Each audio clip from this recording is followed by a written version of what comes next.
Anda masih bersama kami dalam Berita Sulawesi Tengah. Untuk Anda yang baru saja bergabung, kami siapkan kembali 3 berita utama hari ini. Tim SAR gabungan masih mencari 2 nelayan yang hilang di perairan Toli-Toli.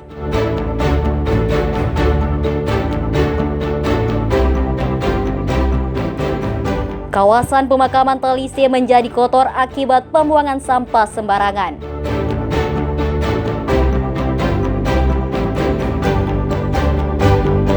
Harga biji kakao anjlok di Kabupaten Sigi selama beberapa bulan terakhir.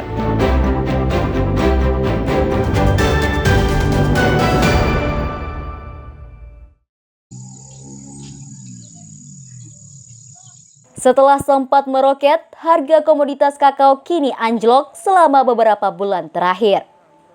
Harga jual biji kakao merosot hingga 100%. Salah satu pemicunya adalah stok biji kakao yang melimpah baik di gudang maupun di tingkat petani. Para petani di Kecamatan Kulawi, Kabupaten Sigi ini mengeluhkan anjloknya harga biji kakao. Jika sebelumnya biji kakao dijual sebesar Rp180.000, maka kini turun drastis menjadi Rp90.000 per kilogram. Penurunan harga ini berdampak signifikan terhadap pendapatan para petani. Jika selama ini hasil panen kakao bisa mencapai Rp20 juta per bulan, maka sekarang turun menjadi Rp10 juta. Biji kakao petani tidak hanya dijual ke Kota Palu, tapi juga keluar daerah. Sebelumnya itu sampai 170, akan mungkin sempat lalu satu hari 200, lalu turun terus sampai sekarang 90, 92. Kita karena kebutuhan toh. Jadi bisa kita timbang 100 kilo lebih, biasa 130, biasa 140, biasa 50, biasa 70. Selain harga dan pendapatan turun, para petani kini menghadapi kendala tingginya biaya perawatan tanaman kakao. Harga pupuk dan obat pembasmi hama cukup mahal. Mereka berharap harga kakao bisa kembali melonjak sehingga pendapatannya juga meningkat. Julianus K. melaporkan dari Sigi.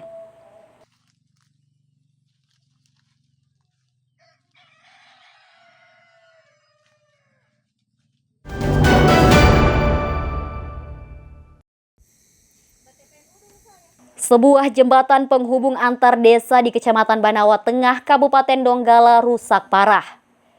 Jembatan yang terletak di Desa Toale ini ambruk setelah diterjang banjir pekan lalu.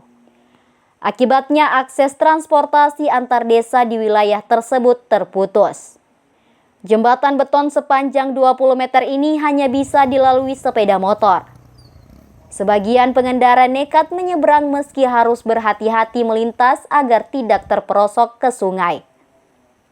Warga setempat berusaha memperbaiki dengan swadaya sendiri meski hasilnya tidak maksimal. Warga yang berprofesi sebagai nelayan sangat merasakan dampak dari rusaknya jembatan tersebut. Akses menuju lokasi penangkapan ikan menjadi terputus dan terpaksa harus berputar jauh. Beruntung tidak ada korban jiwa saat jembatan ambruk. Paginya, nah itu baru ditimbun oleh warga itu. Ditimbun oleh warga? Iya, nanti pagi. Karena ini jalan satu-satunya, Meh? Iya? Jalan satu-satunya ini? Iya, untuk menuju sini, satu-satunya ini jalan. Bisa juga menuju di sini, tapi jauh. Pusat laut. jalan lingkar, jauh sekali Pak. Oh iya. Iya. Jadi harapannya apa Om? Harapannya sama Iya. pemerintah? Maunya kita harus diperbaiki. Ya. Iya. Oh, Artinya direhab kembali. Iya. Yang sedikit ini saja. ya. Oh. Mereka berharap pemerintah daerah segera turun tangan memperbaiki jembatan tersebut.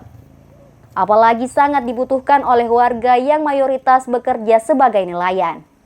Syamsuddin Tobone melaporkan dari Donggala.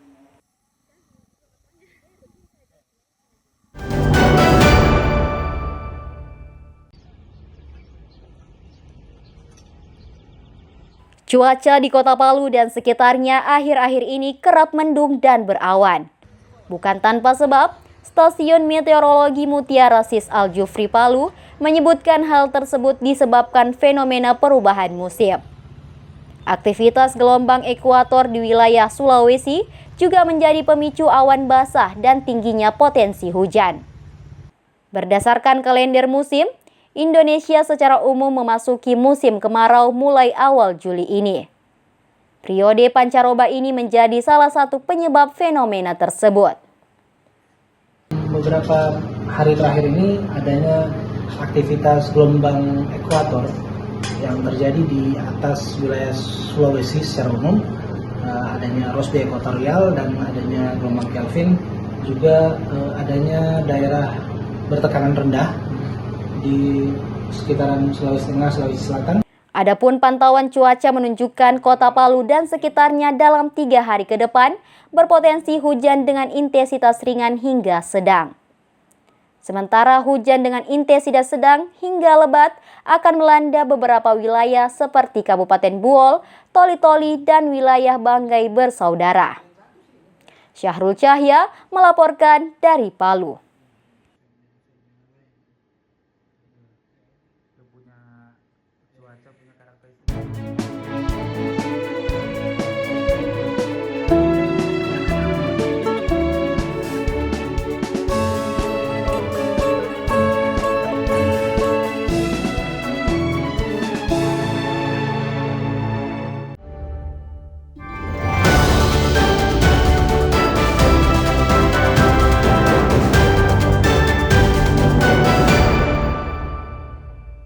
Informasi tadi mengakhiri jumpa kita dalam Berita Sulawesi Tengah. Atas nama rekan kerja yang bertugas, saya Angel Risma mengucapkan terima kasih atas kebersamaan Anda. Selamat beraktivitas dan sampai jumpa. Tabe Songgom Puas.